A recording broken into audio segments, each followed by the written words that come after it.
नमस्कार दोस्तों, आज के इस वीडियो के अंदर हम लोग सीखने वाले हैं रेल वन एप्लीकेशन के माध्यम से लोकल ट्रेन टिकट बुकिंग करने का कंप्लीट प्रोसेस। एक टिकट मैं आप लोग को लाइव बुकिंग करके दिखाने वाला हूं। इसी के साथ दोस्तों रेल वन एप्लीकेशन के ऊपर एक ऑफर भी चलाया जा रहा है, जिसके तहत आपको किसी भी अनरिजर्व टिकट बुकिंग के ऊपर 3% का कैशबैक दिया जाएगा। तो चलिए दोस्तों फटाफट से इस कमाल के वीडियो को शुरू कर लेते हैं। और हाँ दोस्तों, आपको एक बात पता होना चाहिए कि 1 मार्च 2026 को यूटीएस एप्लीकेशन पूरे तरीके से बंद हो चुका है। तो ऐसे में आपको किसी प्रकार का अनरिजर्व्ड बुकिंग करना है तो आपको रेल वन एप्लीकेशन ही यूज करना पड़ेगा। तो इसके लिए आप लोग को सबसे पहले रेल वन एप्लीकेशन को प्ले स्टोर से या ऐप स्टोर से अपने फोन में डाउनलोड कर लेना है। डाउनलोड करने के बाद आप लोग ओपन करेंगे। सबसे पहले आपको नोटिफिकेशन का परमिशन अलाउ करने के लिए बोला जाएगा, आप लोग अलाउ कर देंगे। उसके बाद आपके सामने लॉगिन पेज खुल के आ जाएगा, जहां पे आप लोग को 3-4 ऑप्शन देखने को मिलेंगे लॉगिन होने के। सबसे पहला ऑप्शन है रेल कनेक्ट एप्लीकेशन वाले अकाउंट से लॉगिन होने का, यानी कि आईआरसीटीसी अकाउंट से लॉगिन होने का। दूसरा ऑप्शन है यूटीएस वाले अकाउंट से लॉगिन होने का, जहां पे दोस्तों देख लीजिए बताया जा रहा है कि अगर आप लोग यूटीएस वाले अकाउंट से लॉगिन होना चाहते हैं और चाहते हैं कि आर वॉलेट वाला पैसा आपको यहां पे देखने को मिल जाए, तो इसके लिए आप लोग वही मोबाइल नंबर और पासवर्ड डालें जो आपका यूटीएस अकाउंट में था। वहीं पे दोस्तों अगर आपका इन दोनों में से कहीं भी अकाउंट नहीं है तो न्यू यूजर रजिस्ट्रेशन भी कर सकते हैं, यानी कि अपना नया आईआरसीटीसी अकाउंट भी बना सकते हैं। और जैसे ही आप लोग किसी माध्यम से रेल वन एप्लीकेशन के अंदर लॉगिन होंगे, आपके सामने कुछ इस प्रकार से रेल वन एप्लीकेशन का होम पेज देखने को मिलेगा, जहां पे आप लोग को ऊपर में 3 ऑप्शन दिखाए जाएंगे। सबसे पहला है रिजर्व टिकट बुकिंग करने का ऑप्शन, दूसरा है अनरिजर्व टिकट बुकिंग करने का ऑप्शन और तीसरा है प्लेटफॉर्म टिकट बुकिंग करने का ऑप्शन। लेकिन हमको लोकल टिकट बुकिंग करना है, या कहे तो जनरल टिकट बुकिंग करना है, या कहे तो चालू टिकट बुकिंग करना है, तो इसके लिए हम लोग को दूसरे ऑप्शन के ऊपर क्लिक करना है। उसके बाद आ जाएंगे नेक्स्ट पेज के ऊपर, जहां पे आप लोग को ऊपर में 2 ऑप्शन दिखाए जाएंगे। सबसे पहला होगा नॉर्मल का, दूसरा होगा सीजनल टिकट बुकिंग करने का। तो आपको नॉर्मली सेलेक्ट रहने देना है। उसके बाद फिर से नीचे में 2 ऑप्शन शो किए जाएंगे, आउटसाइड स्टेशन का, एट स्टेशन का। तो यहाँ पे भी आपको आउटसाइड स्टेशन ही सिलेक्ट रहने देना है। लेकिन वहीं पे दोस्तों अगर आप लोग गलती से स्टेशन के ऊपर पहुंच चुके हैं तो स्टेशन के ऊपर खड़े रह के टिकट बुकिंग करने के लिए आपके पास क्यूआर कोड होना चाहिए, जिसको कि आप लोग स्कैन करके टिकट अपना बुकिंग कर पाए। खैर दोस्तों, इस वीडियो में हम लोग घर बैठे सीखने वाले हैं, तो आउटसाइड स्टेशन सिलेक्ट रहने देंगे। उसके बाद नीचे में आएंगे तो आपसे फ्रॉम और टू में डेस्टिनेशन पूछा जाएगा, यानी कि आप कहां से कहां तक के लिए अपना टिकट बुकिंग करना चाहते हैं। तो चलिए मैं फ्रॉम में डालता हूँ कुछ इस प्रकार से लुधियाना, और यहाँ पे मैं डालूंगा डेस्टिनेशन में फिलौर, यानी कि मैं लुधियाना से फिलौर जाना चाहता हूं। उसके बाद आप लोग को डायरेक्टली प्रोसीड टू बुक के ऊपर नहीं क्लिक करना है, आपको क्लिक करना है चेक अपकमिंग ट्रेन के ऊपर। क्योंकि दोस्तों आपको पता होना चाहिए कि अनरिजर्व्ड क्लास के अंदर आप लोग टिकट बुकिंग करते हैं तो उसमें कोई भी ट्रेन का नाम मेंशन नहीं होता है कि इतने बजे ये ट्रेन आने वाला है, आपको इसी ट्रेन के अंदर जाके जर्नी करना है, ऐसा कुछ भी नहीं होता है। तो इसलिए सबसे पहले हम लोग देख लेंगे कि कोई ट्रेन हमारे जगह के ऊपर जा रहा है कि नहीं जा रहा है। क्योंकि दोस्तों अनरिजर्व टिकट बुकिंग करने के बाद आपको 3 घंटे के अंदर ही जर्नी करना पड़ता है। हालांकि इस 3 घंटे वाले नियम को हम लोग टिकट बुकिंग करने के बाद अच्छे से समझेंगे। फिलहाल आप लोग समझ लीजिए कि आपको वहीं पे क्लिक करना है। क्लिक करने के बाद देख लीजिए हम लोग आ चुके हैं नेक्स्ट पेज के ऊपर, जहां पे हमारे सामने 2 ट्रेन शो किए जा रहे हैं। अब आपको यहाँ पे डिसाइड करना है कि आपको किस ट्रेन के अंदर जाना है। तो मैं जाना चाहता हूँ सबसे पहले ट्रेन के अंदर, जो कि ये ट्रेन हमारे स्टेशन के ऊपर प्लेटफॉर्म नंबर 7 पे आएगा, 19 बजे आएगा। और ये ट्रेन के अंदर सफर करने के लिए हमको ट्रेन टाइप में ऑर्डिनरी सिलेक्ट करना पड़ेगा। तो आप लोग ये भी जरूर से ध्यान दीजिएगा, मैं आप लोग को दिखाऊंगा कहाँ पे आप लोग को सिलेक्ट करना है। वहीं पे अगर मुझे इस ट्रेन के अंदर जाना होता तो हमको मेल एक्सप्रेस वाला टिकट लेना पड़ता। खैर चलिए अब आगे देखते ही हैं कैसे आपको ये सब सिलेक्ट करना है। तो अब यहाँ पे हमने ट्रेन देख लिया है, बैक करते हैं। अब डायरेक्टली हम लोग प्रोसीड टू बुक के ऊपर क्लिक कर देंगे। उसके बाद देख लीजिए आ चुके हैं नेक्स्ट पेज के ऊपर, जहां पे देख लीजिए सबसे पहले हमारे सामने ट्रेन टाइप सेलेक्ट करने का ऑप्शन आ चुका है।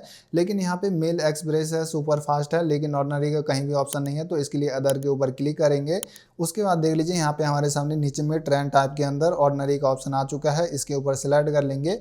अब जो है हमारा ट्रेन टाइप सही सिलेक्ट हो चुका है। उसके बाद टिकट टाइप आपको जर्नी ही रहने देना है। नीचे में आएंगे तो आपसे अडल्ट पूछा जाएगा, यानी कि आप एक साथ कितने लोगों का टिकट बुकिंग करने वाले हैं। तो फिलहाल हम एक ही लोगों का टिकट बुकिंग करने वाले हैं, तो एक सिलेक्ट रहने देंगे। वहीं पे अगर आपके साथ कोई बच्चा है 5 साल से लेके 12 साल तक का, तो उसका भी आप लोग को टिकट लेना पड़ेगा और आपको जो है यहाँ पे ऐड करना पड़ेगा। फिलहाल हमारे केस में ये 0 ही रहेगा। वहीं पे दोस्तों 5 साल से अगर कोई कम का बच्चा होगा तब जो है उसका कोई भी टिकट नहीं आपको लेना पड़ेगा। नीचे में आते हैं तो देख लीजिए हमारे सामने एक अवेल कंसेशन का भी ऑप्शन है। तो अगर कोई दिव्यांगजन भाई वगैरह है या रेलवे पास कंसेशन लेना चाहते हैं तो वो यहाँ पे क्लिक करके ले सकते हैं, जिसके लिए आपके पास वैलिड आईडी प्रूफ वगैरह होना चाहिए। फिलहाल हम नॉर्मल बुकिंग करने वाले हैं। उसके बाद नीचे में देख लीजिए फेयर के अंदर हमारा जो है किराया 10 रुपए बनने वाला है। चलिए इसको हटाते हैं और उसके बाद डायरेक्टली यहाँ पे बुक नाउ के ऊपर क्लिक करते हैं। उसके बाद देख लीजिए फाइनली दोस्तों हम लोग आ चुके हैं पेमेंट पेज के ऊपर। यहाँ पे हमारे सामने पेमेंट करने के 3 ऑप्शन शो किए जा रहे हैं। सबसे पहला है आर वॉलेट के थ्रू पेमेंट करने का ऑप्शन, दूसरा है यूपीआई के थ्रू पेमेंट करने का ऑप्शन। जहाँ पे दोस्तों मैं आप लोग बता दूं, आप लोग जो है चाहे आर वॉलेट से पेमेंट करें या यूपीआई से पेमेंट करें, आपको 3% का कैशबैक और डिस्काउंट देखने को मिलेगा है। यानी कि अगर आप लोग यूपीआई से पेमेंट करेंगे तो 9 रुपए 70 पैसा ही आपको पेमेंट करना पड़ेगा। 3% का इंस्टेंट आपको डिस्काउंट देखने को मिल जाएगा। वहीं पे अगर आप लोग आर वॉलेट से पेमेंट करेंगे तो आप लोग को 3% का कैशबैक देखने को मिलेगा, जो कि आप लोगों को पेमेंट करने के बाद आपके आर वॉलेट में दिया जाएगा। तो आप लोग किसी माध्यम से अपना पेमेंट करेंगे। फिलहाल मैं यूपीआई से पेमेंट करता हूँ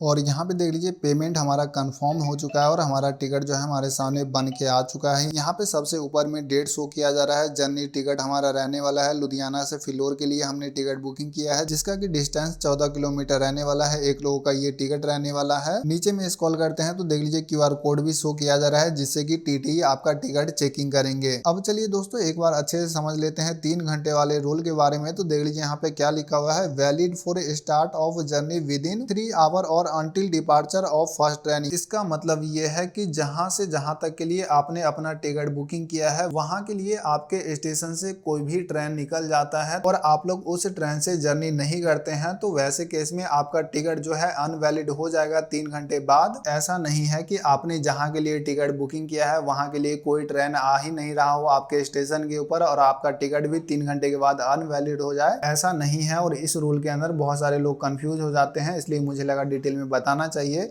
बाकी तो बस दोस्तों यही है रेल वन एप्लीकेशन के माध्यम से अनरिजर्व टिकट बुकिंग करने का कंप्लीट प्रोसेस। वीडियो अगर आपको पसंद आया हो तो लाइक करके जाइएगा। चैनल पहली बार होंगे चैनल को जरूर से सब्सक्राइब कर लीजिएगा।